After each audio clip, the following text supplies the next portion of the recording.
Mateus 9 é um capítulo que transborda graça, misericórdia e o poder transformador de Jesus Cristo. Em cada página vemos o toque divino que não apenas cura corpos, mas restaura corações e renova a fé.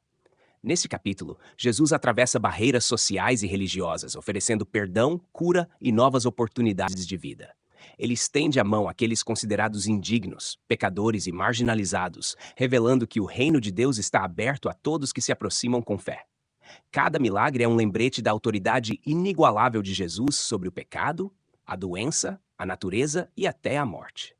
Mateus 9 nos desafia a confiar em Jesus não apenas como um grande mestre ou curador, mas como o Filho de Deus que pode transformar nossa vida desde as profundezas do nosso ser. Texto completo. Mateus 9. Jesus cura um paralítico. Jesus entrou num barco, atravessou o mar e foi para sua cidade. Alguns homens trouxeram-lhe um paralítico deitado numa maca. Vendo a fé que eles tinham, Jesus disse ao paralítico: "Tenha bom ânimo, filho, os seus pecados estão perdoados." Diante disso, alguns mestres da lei disseram a si mesmos: "Este homem está blasfemando." Conhecendo Jesus os seus pensamentos, disse-lhes: "Por que vocês pensam maldosamente em seu coração? 5. Que é mais fácil dizer: os seus pecados estão perdoados, ou levante-se e ande. Mas para que saibam que o Filho do Homem tem na terra autoridade para perdoar pecados." Disse então ao paralítico: "Levante-se, pegue a sua maca e vá para casa." Cele se levantou e foi. Vendo isso, a multidão ficou cheia de temor e glorificou a Deus, que dera tal autoridade aos homens. A chamada de Mateus. 9. Partindo Jesus dali, viu um homem chamado Mateus sentado na coletoria e disse-lhe: "Siga-me." Mateus levantou-se e o seguiu. 10. Estando Jesus em casa, foram comer com ele e seus discípulos muitos publicanos e pecadores. Vendo isso, os fariseus perguntaram aos discípulos dele: "Por que o mestre de vocês come com publicanos e pecadores?" Ouvindo isso, Jesus disse: "Não são os que têm saúde que precisam de médico, mas sim os doentes." 13. Vão aprender o que significa isto: "Desejo misericórdia, não sacrifícios, pois eu não vim chamar justos, mas pecadores." A pergunta sobre o jejum. 14. Então os discípulos de João vieram perguntar-lhe: "Como é que nós e os fariseus jejuamos, mas os teus discípulos não jejuam?" Jesus respondeu: "Como podem os convidados do noivo ficar de luto enquanto o noivo está com eles? Virão dias quando o noivo lhes será tirado. Então jejuarão." 16. Ninguém põe remendo de pano novo em roupa velha, pois o remendo forçará a roupa, tornando pior o rasgo. 17. Nem se põe vinho novo em odres velhos. Se o fizer, os odres se rebentarão, o vinho se derramará, e os odres se estragarão. Ao contrário, põe-se vinho novo em odres novos, e ambos se conservam. A cura de uma mulher e a ressurreição da filha de um líder da sinagoga. Falava ele ainda quando chegou um líder da sinagoga, ajoelhou-se diante dele e disse: "Minha filha acabou de morrer, mas vem, impõe a tua mão sobre ela e ela viverá." 19. Jesus levantou-se e foi com ele e também os seus discípulos. Nisso, uma mulher que havia 12 anos vinha sofrendo de hemorragia. Chegou por trás dele e tocou na borda do seu manto. 21. Pois dizia a si mesma: "Se eu tão somente tocar em seu manto, ficarei curada." Voltando-se, Jesus a viu e disse: "Ânimo, filha, a sua fé a curou." E desde aquele instante a mulher ficou curada. 23. Quando ele chegou à casa do líder da sinagoga e viu os tocadores de flauta e a multidão agitada, 24 disse: "Saiam! A menina não está morta, mas dorme." Todos começaram a rir dele. 25. Depois que a multidão se afastou, ele entrou, tomou a menina pela mão e ela se levantou. 26. A notícia deste acontecimento espalhou-se por toda aquela região. Jesus cura 2 cegos e um mudo possesso. 27. Saindo Jesus dali, 2 cegos o seguiram, clamando: "Filho de Davi, tem misericórdia de nós." 28. Entrando ele em casa, os cegos se aproximaram e ele lhes perguntou: "Vocês creem que eu sou capaz de fazer isso?" Eles responderam: "Sim, Senhor." 29. Ele tocou nos olhos deles, dizendo: "Que lhes seja feito segundo a fé que vocês têm."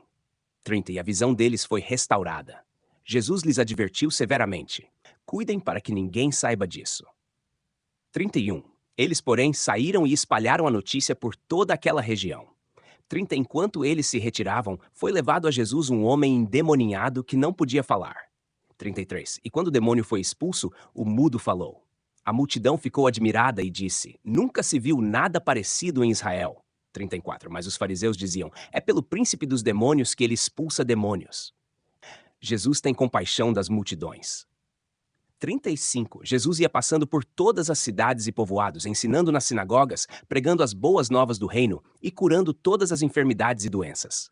36. Ao ver as multidões, teve compaixão delas, porque estavam aflitas e desamparadas como ovelhas sem pastor. Então disse aos seus discípulos: a colheita é grande, mas os trabalhadores são poucos. Peçam, pois, ao Senhor da colheita que envie trabalhadores para a sua colheita. 3. Local, destinatário e profecias citadas. Local. O capítulo começa com Jesus em sua própria cidade, que é Cafarnaum, Mateus 9:1, e depois se move através de diferentes regiões, incluindo casas particulares e cidades ao redor. Destinatário.